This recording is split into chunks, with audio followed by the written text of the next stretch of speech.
अमावस्या के घर भजन कीर्तन में जा रही थी तो उन्होंने पूर्णिमा से कहा, बहन तुम नहीं चल रही हो भजन कीर्तन में? तो पूर्णिमा ने कहा, ठीक है मैं भी चलती हूँ। मोदी जी, पूर्णिमा बिना बुलाए क्यों जा रही अपनी बहन के घर?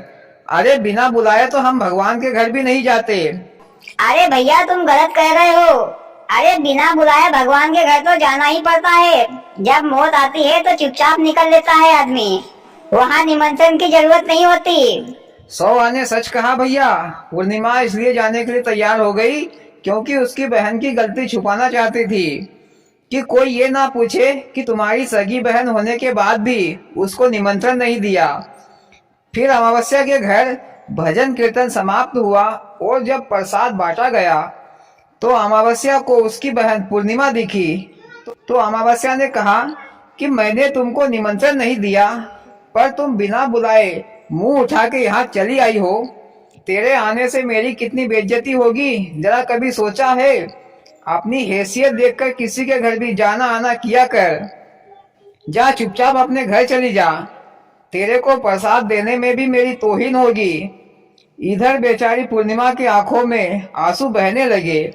अमावस्या की ये कड़वी बातें सुनकर वह रोती रोती अपने घर की ओर चल दी। मोदी जी, अमावस्या को प्रसाद नहीं देना था तो कोई बात नहीं, पर बेचारी पूर्णिमा की बेइज्जती तो नहीं करना था। हाँ भैया, ये तो बड़ी गलत बात है।